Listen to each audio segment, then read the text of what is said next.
It's Erin Anderson with the Erin Anderson Betrayal Trauma Coaching. I am super excited that you have tuned in today. Let's get talking about how to heal from betrayal trauma.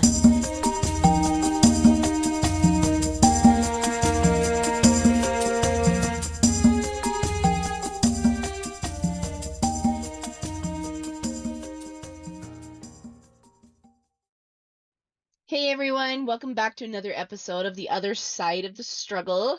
I'm super happy you guys are here with me today, especially as we talk about having feelings of being a failure.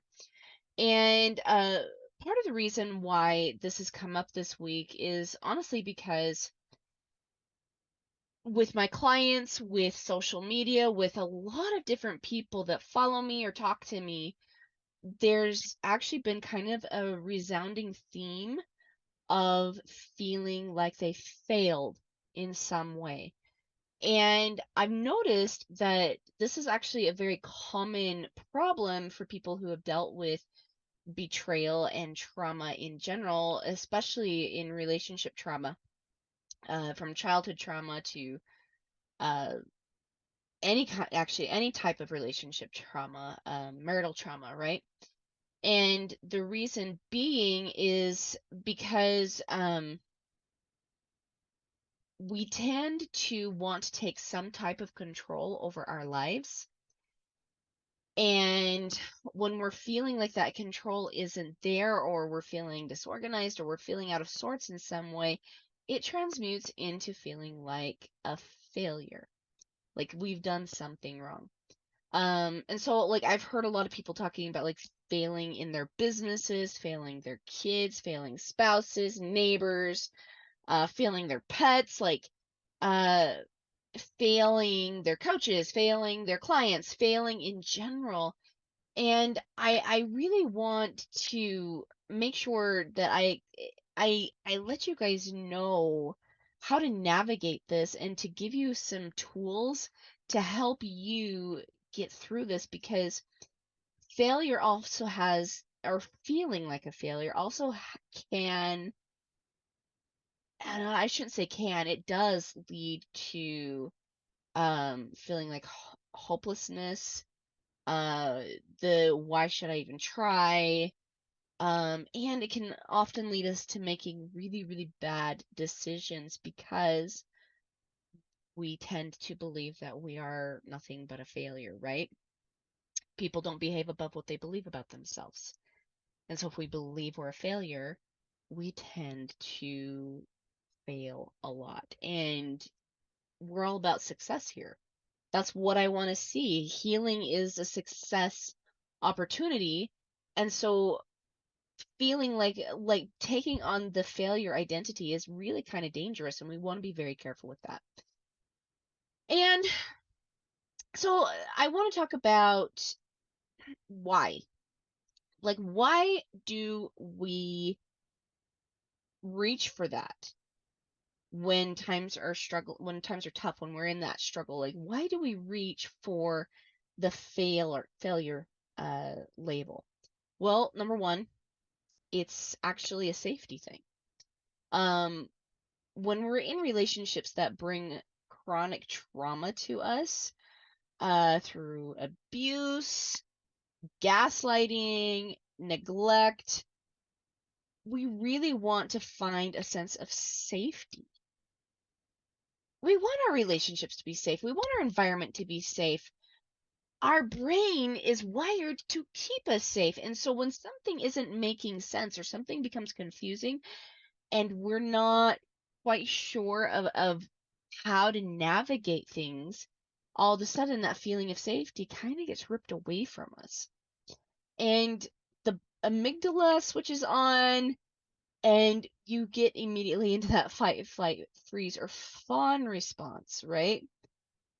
Because that's our safety mechanisms. And the reason why, like it kind of doesn't make sense in a way, because we know as adults that we'll be fine to a degree, that we can take care of ourselves, right? But the fear of abandonment is really real. And it starts from infancy. If a baby's abandoned by its family, its mother, its community in general, it won't survive. And so the fear of abandonment is a really real thing because it does to our brain equal death from an early age. And so when we're feeling like people are neglecting us or abusing us or gaslighting us or not showing up for us in the very best, most healthy way possible, right? We worry about becoming abandoned. We worry about becoming alone again. And we go into this immediate, like, people-pleasing state. And it is something that I see a lot of trauma victims deal with, especially, like, relationship trauma, right? Um, with the physical trauma, uh, there's more of that fight, flight, or freeze type of response. But when it's emotional trauma, and relationship trauma, we tend to go into the fawn more than anything. And again, if you remember going into the safety mechanisms, right? We tend to search for safety by people pleasing.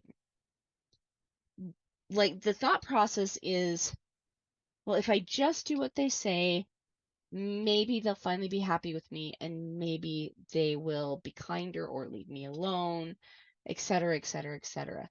Right? Um, I think, like, this often really does stem from some type of childhood trauma. When, say, like, a parent is struggling emotionally with themselves, and kids kind of have that ability to trigger us, right? And I'm not saying it's a good thing or a bad thing, but kids tend to have the ability to trigger their parents. And when you're already trying to deal with a lot of emotional baggage, that neediness from your kids can make you feel very, very angry and very, very crazy because you just know that there's nothing left to give right now. You don't have anything left, and so you want to distance yourself from the need, right?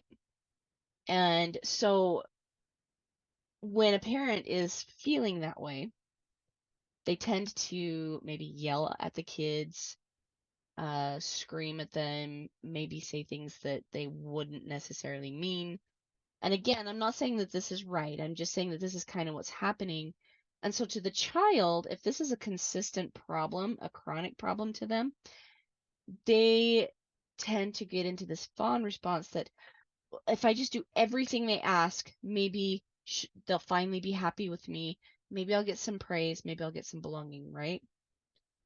But the problem with this, and I see this also in married couples, I see this in, like, parents and children, like, relationships can get really, really messy sometimes. Um, Bosses and employees, that's a big one actually too. Like, an employee doesn't want to lose their job, and so they tend to overwork, believing that they're going to lose their sense of survival. Um, but the problem with this is it creates, like, a really negative cycle where um the person that's doing the abuse finds that they have control over the victim, and that gives them that sense of power, and so they keep triggering the victim to get more out of the victim. And for the victim, though, they're sitting there trying to control their environment, and they feel like they have to please their their abuser, and so this cycle continues where the abuser triggers the victim to get something out of them, and the victim allows the trigger, allows themselves to be abused to get something out of the abuser, right? And I know, like, a lot of times people don't think about it that way, but it's really a cycle of control. going through my own healing journey, I realized even though people around me weren't necessarily being emotionally healthy and weren't making really great choices, I realized that a lot of what I did came from a desire to try to control them so that way I was no longer getting hurt. I was no longer being the victim. Like I could finally live in peace. I could finally have what I wanted because I viewed the problem as being outside of me in a sense. And granted, no, they shouldn't be treating you that way. Like the people that treat you unfairly or not good should not be treating you that way. But at the same time, you cannot expect someone to treat you better than the way you treat yourself. And I know that sounds harsh, but if I'm allowing somebody to control me by doing everything for them, um, like for example, I would clean every little piece of my house before somebody came over just to find some type of approval, but instead of approval, I found that they'd find something wrong, right? And I'd go back into the cycle of feeling like I'm not enough. Um, or I've talked on the podcast before about, the struggles that my husband's had with a pornography problem, and I would try to control all the internet, control his phone. I'd scream and yell, I'd make threats, ultimatums, like all those kinds of things but it came from a desire to control him so that way I would get a certain outcome. But the problem with this is we can only control one person at a time. And if we're too busy trying to control someone else, we are going to feel out of control ourselves. Because we can't control ourselves if we're trying to control someone else. We will feel out of control. And so this is why it's really important to take back our control and find out what else we can do. Like, what is it that we really need? How can we have our own backs, right? And I'll get into like how we can take back our control in just a little bit further into this podcast. So make sure you're paying attention for this. The second reason why we feel like a failure is because we lack confidence in ourselves and our purposes. Maybe even we're not clear about what our missions and purposes are and who we are. That can lead to a definite feeling of failure. We might know like a few different pieces and we're grasping at them and we're starting to kind of put this together. But until we truly, truly know ourselves, and you'll know yourself when you are proud of yourself consistently, right? This feeling of failure well, I wouldn't say never. It does come up with really, really confident people who know their mission, who know who they are, and things like that. But it's not like a failure of, I should just give up. There's no point. And it doesn't lead to despair. It leads to curiosity, is what it does to a truly confident person. When we're like, oh, I totally botched that, right? Like, oh, I didn't do that well at all. We tend to say, well, number one, is it important enough for me to study this and figure out how I can do this better? And then two, if the answer is yes, we go out and study it and figure out how we can do it better. So for example, for me, I am a really, really good artist. I'm a really, really good singer. I get asked to sing in a lot of different places throughout the state, actually, and in for a lot of different groups. And it's fun. I love it, right? And I'm really confident in these areas. But when it comes to sports, oh my gosh, you guys, I stink at sports. I am not confident at all in sports, right?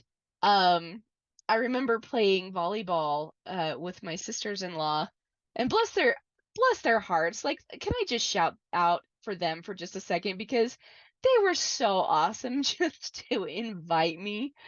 Um, but instead of like I had no idea what I was doing, and so like the ball would go behind me. I even hit one of my sister-in-laws, I think, in the head one time accidentally with the ball because I had no idea how to direct it, no idea how to serve it, no idea how to hit it. And I was a large reason why we consistently lost the games. But I also knew that it was important to my sisters-in-law to win these games, and I wanted to show up for them, so I had to work harder than what they did to improve even just the littlest bit. Enough to where we weren't consistently losing every single time. But I'm still not a great player, right? I'm still not super confident in that. And a large part of that, I think, is just because it's not really my thing. But I totally enjoy being with my sisters-in-law. I love them with all my heart and soul, and I love the relationship that I gain with them, and they're very sporty people. So I get to dive into their world once in a while, and vice versa. They love and respect me for my strengths, right? And they're very different, but that's okay. But the truth of the matter is, I'm okay being really bad at sports. And I think the reason why I'm okay with that is because I love myself for my strengths. But I can't know my strengths if I'm consistently focused on what's wrong with me. Like, what are my weaknesses? Are is it possible that they're right? If somebody is sitting there tearing me down, calling me names, trying to make me feel less than what I am are they right? Is something wrong with me, right?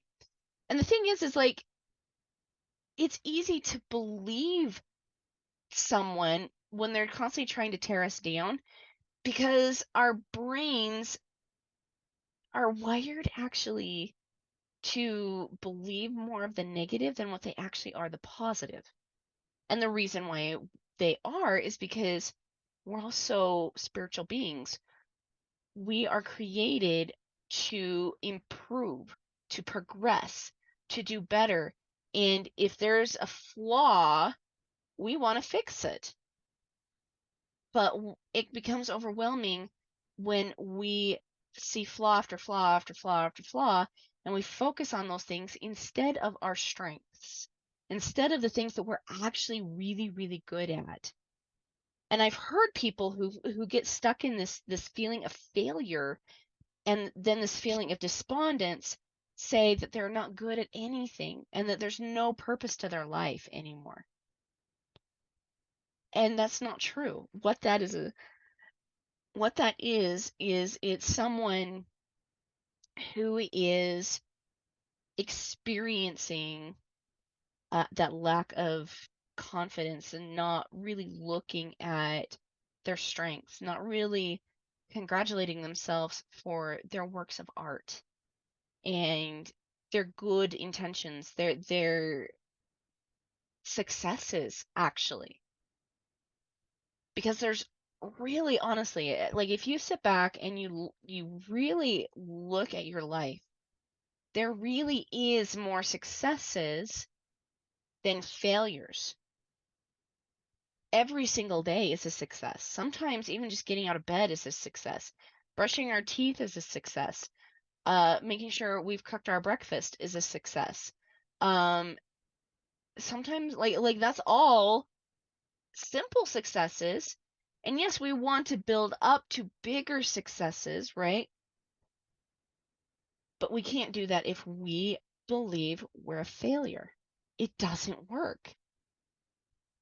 Again, people don't behave above their self-belief. They don't progress above their self-belief. And so when we show ourselves that we're a failure, of course we're going to feel broken. We also have conscience built into us, and when something is going wrong with our relationships, we want to fix it. We want to know if something is wrong with us, so we can change it. And we want to trust the person that we love to tell us honestly if something is amiss, because that helps us again feel that sense of safety. But the problem is when somebody is negative and toxic, they will rob you of your sense of self-trust. See, someone who really actually is trustworthy will teach you to keep your self-trust. They'll encourage you to trust yourself.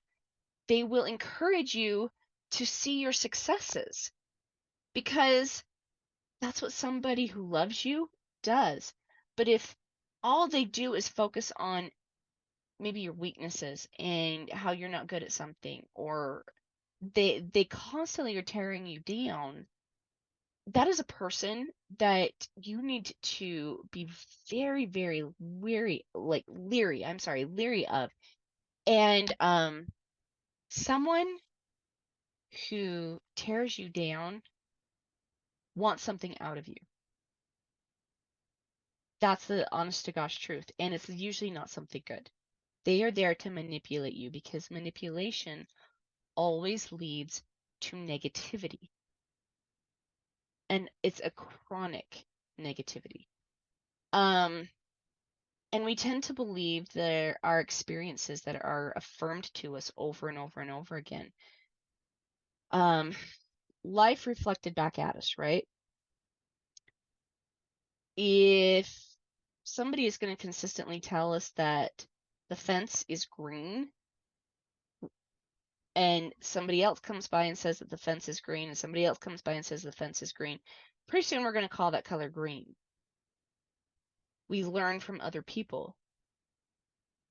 And even if that fence is white, you're going to call it green. We are herd animals. And so we tend to lean towards the herd mentality.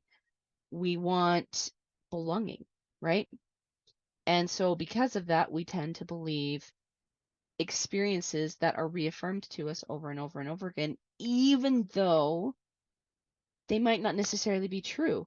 Oftentimes, especially if you're in a negative relationship, experiences that are reaffirmed to us over and over and over again really aren't about you. They're about the other person and their emotional hang-ups, their emotional immaturity, and their emotional discordance with themselves. You just are in the way. That's it. Number 3, we want to hope again and see lasting change.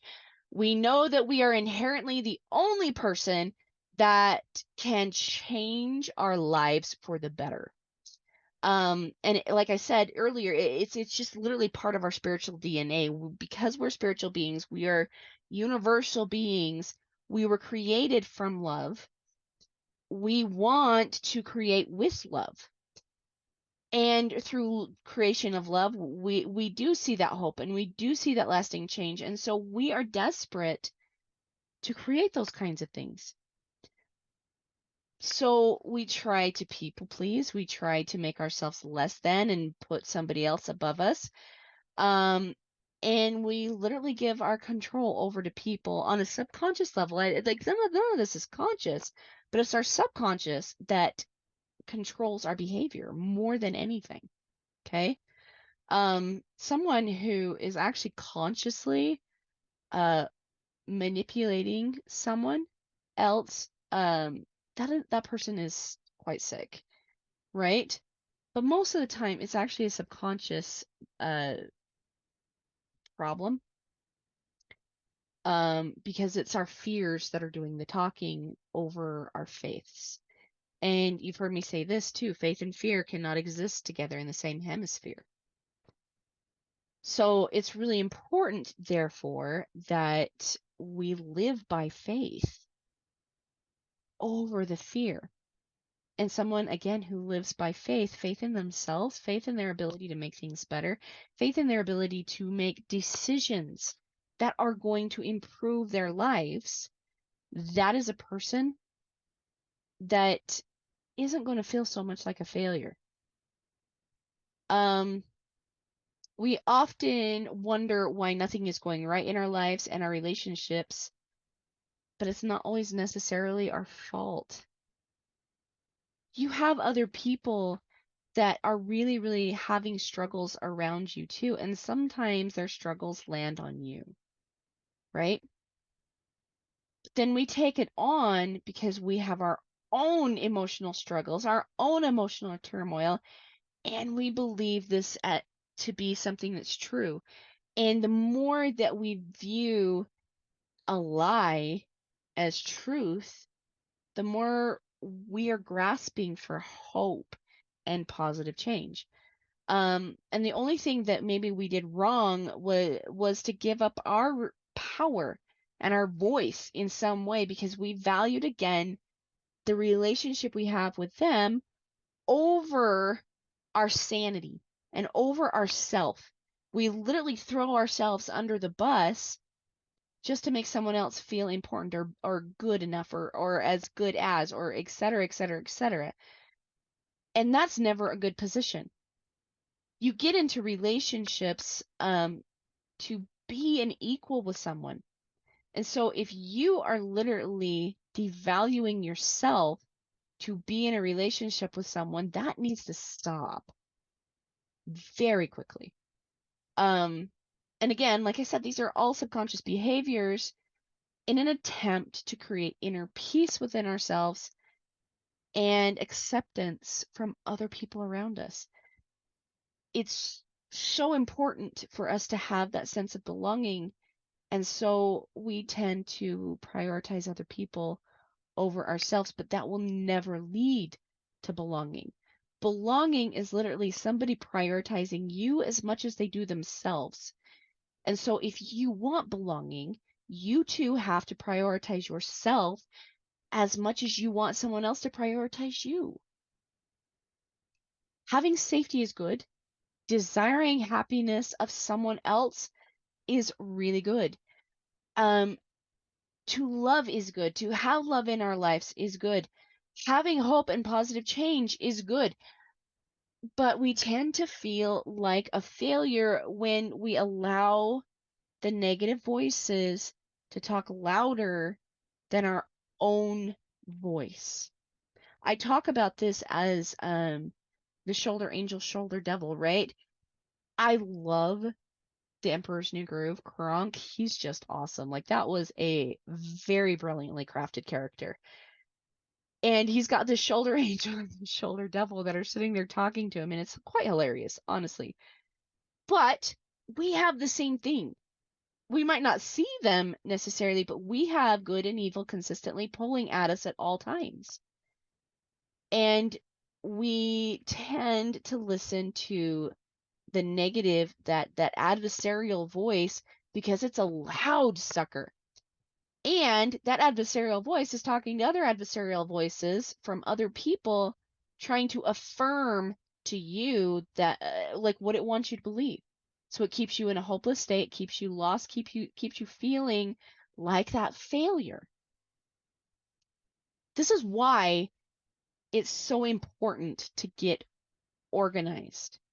This is how, like there's actually more than this, just getting organized. Like, we're going to get into this, but we create safety, we create confidence, hope, belonging, peace, positive lasting change without giving up our agency by listening to this other voice, the angel voice. And the angel voice is a very quiet voice. It takes you actually getting very intentional. Remember, that's that first pillar, to actually hear it, because he's not going to speak very loudly, because he or she, depending what you are, what your angel is, right? They want you to believe them more.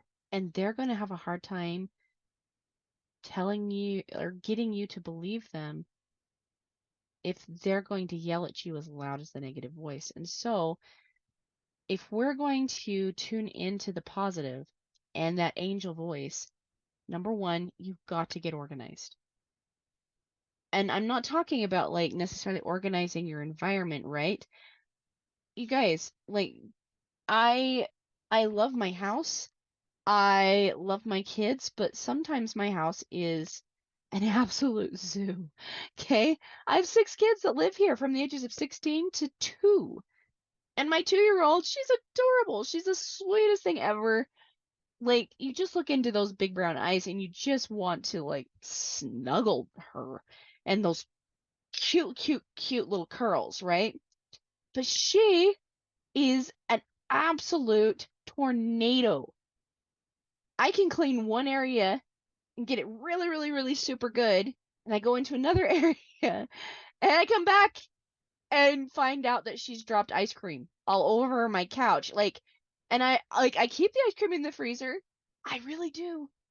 But she gets up on the chair, she climbs up there, she reaches out, and she dumps ice cream all over my couch, right? Or all over my carpet. Sometimes it's an absolute zoo at my house, right?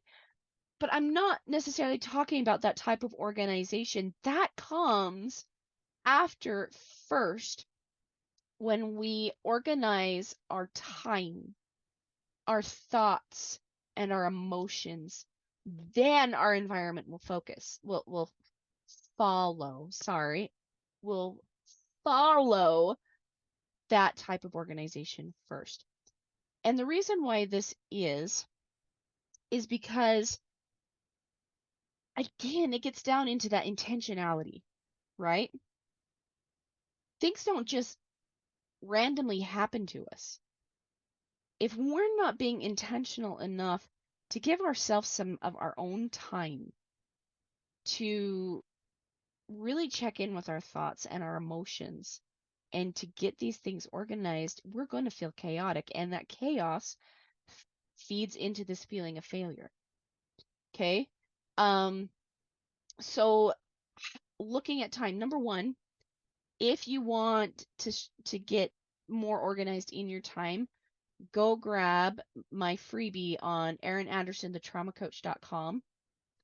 And it is the organization freebie, and I can't remember how I exactly named that, but if you go into the freebies tab, it's right there. So go grab that and start organizing your time.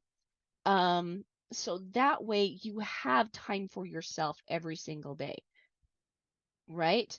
Um, you're going to want to make sure that you have time to really think, to reflect, to ask yourself some really, really good questions. And we're going to get into that in just a minute too. But if you remember this 5-step thought process, our thoughts lead to our emotions, which lead to our actions, which leads to our results. And so we have to get really, really clear with what our thoughts are that are creating the results that keep showing up for us. If we believe that someone else is more important or that we can't survive without them or that we owe them something, right? That can be very dangerous. As a matter of fact, that is a very dangerous thing. People that are healthy don't feel like you owe them anything. They just want to show up for you because they love you.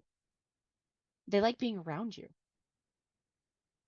And so to them, you are a source of energy to them that they don't have to siphon from you, that they get to give and receive with you.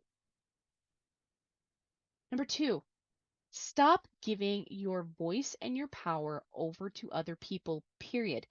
Even someone who is good, they don't need your voice and your power. That is meant to stay with you at all times. Ask yourself, getting into those questions, right? Getting into this time and really organizing our time, our thoughts, our energy. Why do I give this person so much power? What am I trying to get from them by giving this to them? Number one, we know they don't deserve it. Even if they're a fabulous person, nobody deserves your voice and your power. It wasn't given to them in the first place. It should stay with you. So in truth, it's really not fair to give it away. And even if somebody demands it from you, it's not fair to you. It's not fair to them to give it up. They already have a voice. They already have their own power. If they choose to misuse it and abuse it, that is on them. But you don't have to be a victim to it at all. So if you feel like you're constantly being drawn into these things, why are you giving this person so much power? And ask yourself this question without judgment, with just the desire to listen. Remember our boundaries? Listening boundary. You need to listen to yourself. That's so important, and you need to make sure you have time to do it. And you want to ask yourself this question often, because just asking it once, you're going to get some wisdom. But if you're consistently asking yourself this question over and over and over, it's a really good question. You're going to get deeper and deeper and deeper into the roots of what's going on. Number 3, set really, really solid boundaries. We just talked about the listening boundary, right? Listen to yourself. Ask yourself, how can I treat myself better with more love, compassion, forgiveness, and friendship? How can I be my own best friend? What does a best friend look like to me? And how can I show up that way for myself? Well, a best friend listens. They don't talk down to you. They're not derogatory in any way. And again, you want to ask yourself this question often so that way the answer becomes more clear. What is a best friend to you? How can I show up this way? And do consistent check-ins with that question so that way you can really evaluate how you're treating yourself. You can't have somebody treat you better than what you're already treating yourself. It doesn't work. Now, some people who are just fabulous and really, really good-hearted are going to treat you well, yes, but on a consistent, like to be consistently around you and to share of that love and that energy, that's going to be a bit of a different story, because if you are consistently tearing yourself down, you kind of tend to become a bit of an energy vampire. And again, I say that with love and no judgment, right? Oftentimes people are totally oblivious to this. But we're so desperate for love, belonging, and attention and best friendness that when somebody comes along and is kind, we kind of tend to smother them a little bit because we're so desperate for it, without realizing that this is something we don't have to get from other people first, but this is something that we can completely and utterly give ourselves first. So some of the boundaries you might want to set with yourself are, number 1, I don't speak negatively about myself to myself or anyone else. I'm not going to think negatively about myself to myself or anyone else. I'm going to search for my strengths. I'm going to really focus on them, and I'm going to congratulate myself for them. Hello, good and good. Hello to confidence, goodbye to failure, right? Hello to success, goodbye to failure. I'm going to go to bed early and get up early so that way I have quiet time for me, just me. I'm going to get my time organized, right? I'm going to give myself forgiveness when I feel like I haven't met my goal. I'm going to ask myself some really good questions. I'm just going to do some checking in with me to see if there's something that I need to forgive myself for, that I need to love myself better for. I don't allow someone else to do my thinking for me. Those are all great boundaries, all amazing boundaries, and they'll come up if you're consistently listening to yourself. If you're feeling like a consistent failure or like there's no hope, This is actually also a sign that you're out of alignment with yourself, that you're not actually setting good boundaries with yourself. So how can you, and what boundary do you need to set with yourself to tell yourself to stop abusing you, to stop betraying you? Okay? Ask yourself some of those questions. Boundaries are all about how you choose to respond to situations, because that response teaches other people how to treat you too. See, if I feel like I'm a fantastic human, I'm going to treat myself like a fantastic human. I'm going to do fantastic human things. And when failure comes my direction, it's okay. It's a step to success. It's not a sign that you're in the wrong space necessarily. It simply is a step to success. And if you are in the wrong space, we just simply get to readjust and get clear on what is the right space for us to be in. This is going to mean that you take some time for yourself. You're going to go over, and again, like I said, take time. I can't emphasize that enough. Take time for you. Go over situations that you have already been struggling with. Maybe currently in the past, right? And step away from the self-judgment, step away from the criticism, step away from anything like that, even for the other person. And simply ask yourself, how could I have responded to that situation with more emotional maturity? How can I have improved that situation with a boundary? And sit there and kind of watch that, play out the situation in your head, because you'll notice that you're on the right path, because it doesn't matter about how the other person is going to respond. It is all about how you respond to the situation. And if you're responding well, even in your own mind, and seeing this play over and over and over in your head, your confidence is going to come up. And you're going to start feeling like that fantastic human. Okay? Fourth one, get support.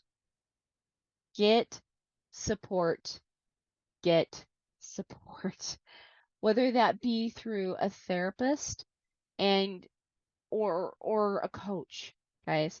Therapists are really, really great for certain situations. Coaches are really, really great for certain situations. It's actually a completely different craft. Okay. However, a coach is going to be very, very specific with your goal, and help you achieve a certain goal.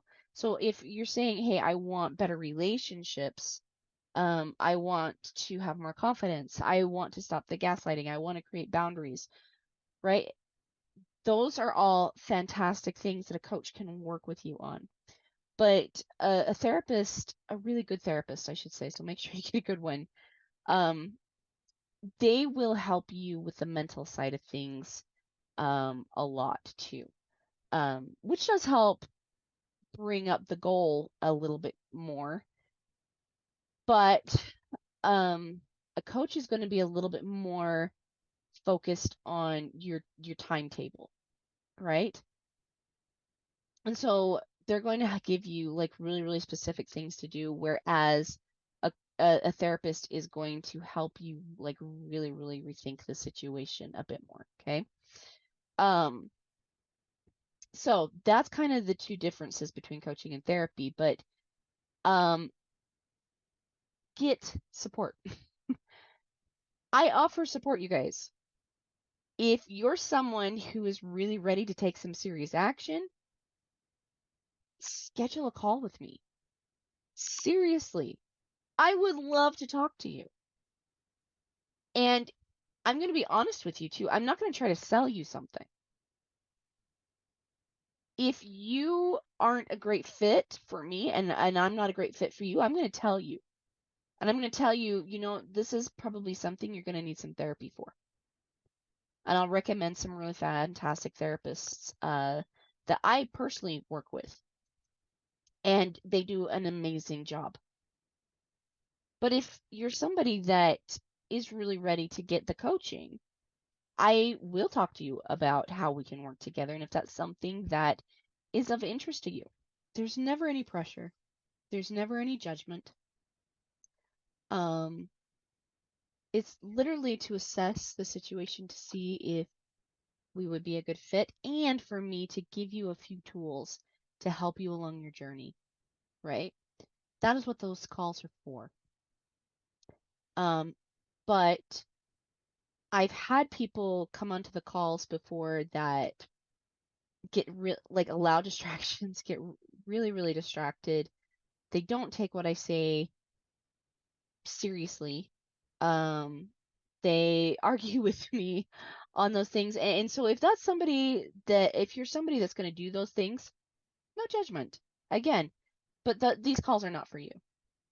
These are calls for someone who's really seriously looking for answers and is really ready to to do whatever it takes to get that result. They're done waiting to have what it is that they are truly wanting, to have the boundaries, to have the relationships, to feel confident, to stop feeling like a failure, right? They're really ready for that change. I'm happy to support you.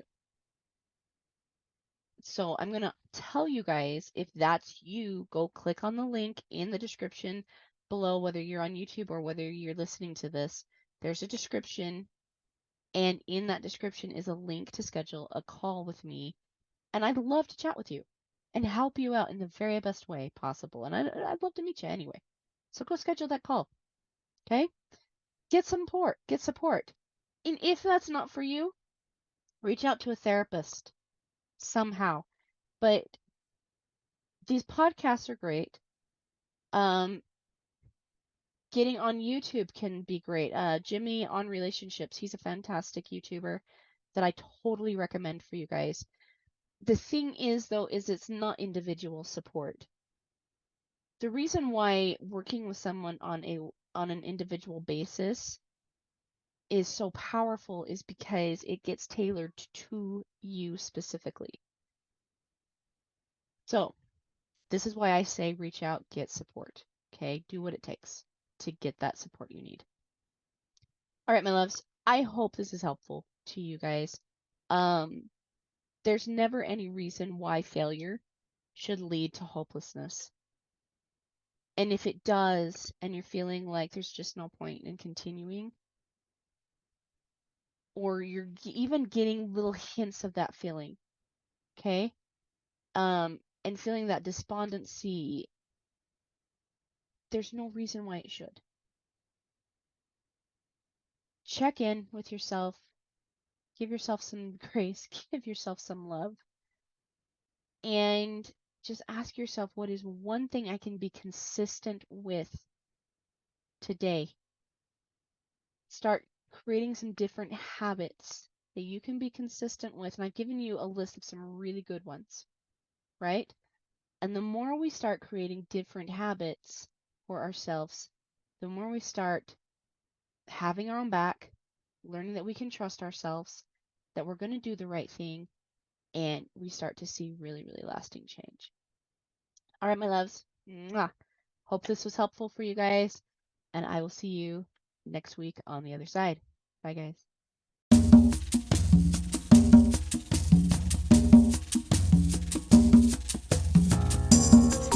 Hey guys, thanks so much for hanging out with me today and listening in on this podcasting episode. Don't forget to tune in next week. It's going